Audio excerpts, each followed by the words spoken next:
Welcome to AI in 8 minutes or less, your daily AI update. Today, we are unpacking a massive shift in how our world operates and why the technology sitting quietly in your pocket or on your desktop right now is about to fundamentally change everything from global supply chains to your daily commute. In this explainer, we're diving deep into NVIDIA's CEO Jensen Huang's sweeping vision for the age of AI. We aren't just talking about those early, kind of clumsy chatbots from a few years ago anymore. We're tracking an explosive evolution.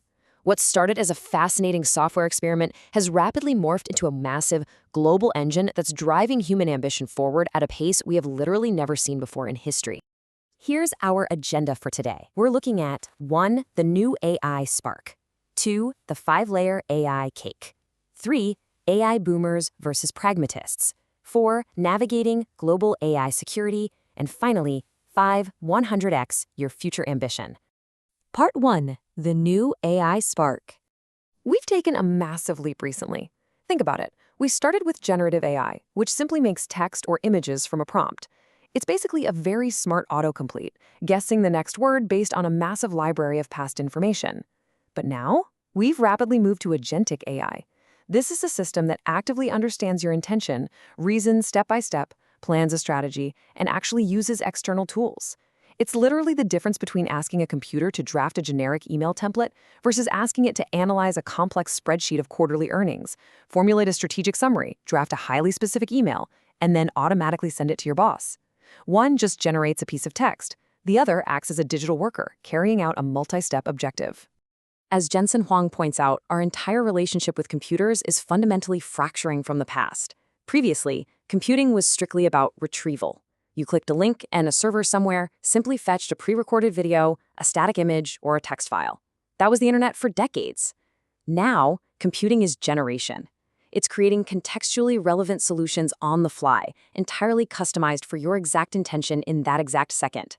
The computer isn't just a filing cabinet anymore. It's actively thinking, reasoning, and synthesizing entirely new information that never existed until the moment you ask for it. Part 2. The 5-layer AI cake. Now, the sheer scale of this shift is absolutely staggering. Agentic AI requires 1,000 times more computation than generative AI. It takes immense processing power for a system to not just predict the next word, but to hold a complex thought, test different scenarios, and plan out a multi-step execution path. When you take that 1,000x requirement and multiply it by 100 times more people wanting to use it globally, it completely shatters traditional tech growth expectations. Just to put that into perspective, imagine if the world suddenly needed 1,000 times more cars in just 2 years.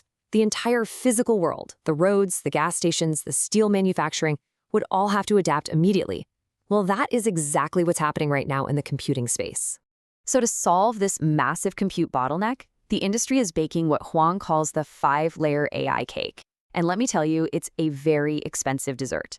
It starts at the absolute base with raw energy and land. Without power, nothing happens.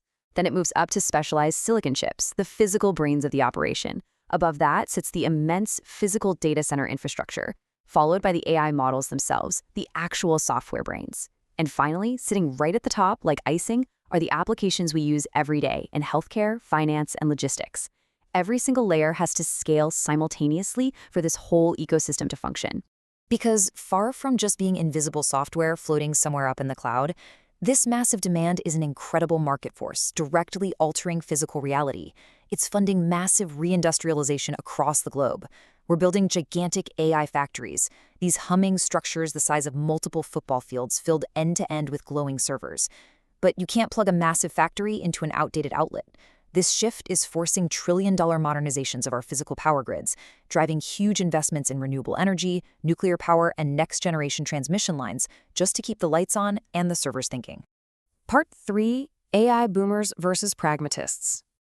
All right, this brings us to the biggest question creating deep, genuine anxiety for everyday people right now. Is this rapid automation going to wipe out our livelihoods? Are we fundamentally building ourselves out of a job? It's completely natural to see systems that can reason, write, and analyze data and wonder where exactly humans fit into the equation of the future workforce. Well, consider the radiologist. Just a few years ago, early predictions swore AI would completely wipe out radiology as a profession. And it's true. AI vision is demonstrably superhuman at scanning thousands of medical images in seconds and spotting microscopic anomalies. But it hasn't wiped out radiologists. Instead, it automated the tedious, incredibly taxing task of staring at a dark screen for hours on end. It acts as an untiring co-pilot, flagging potential issues so the radiologist can focus on their true purpose, which is working face-to-face with doctors, confirming complex diagnoses, treating patients, and ultimately saving lives. Because of this newfound efficiency, today the medical imaging field is actually hiring more than ever before.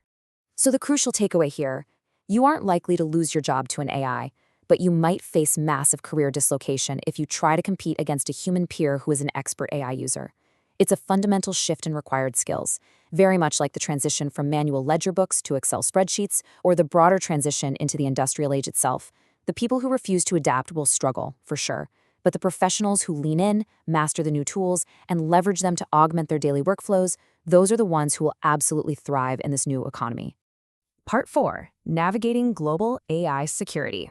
Now, looking at the macro geopolitical picture, some voices argue that AI is so powerful it should be locked down entirely, treated exactly like a highly dangerous weapon. But Huang proposes a very different export test.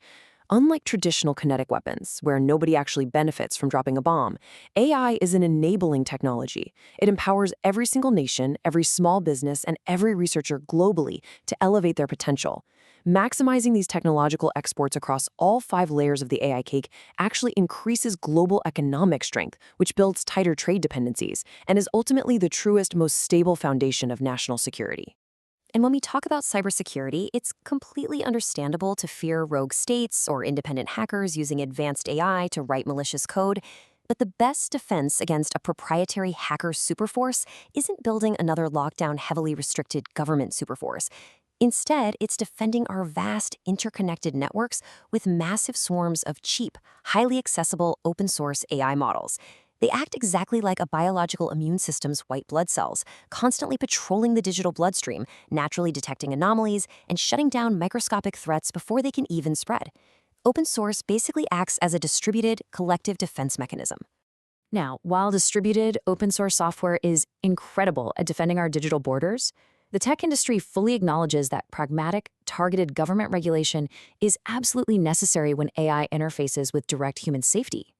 It's one thing if an AI hallucinates a funny image online, right?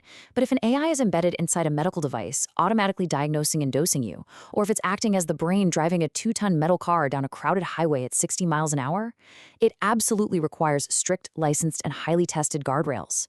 The physical world just demands a much higher burden of proof. Part 5. 100x your future ambition. Ultimately, AI is effectively a time machine for open science. I mean, it is completely collapsing the speed of discovery in incredibly complex fields like biology, drug discovery, climate science, and the physical sciences.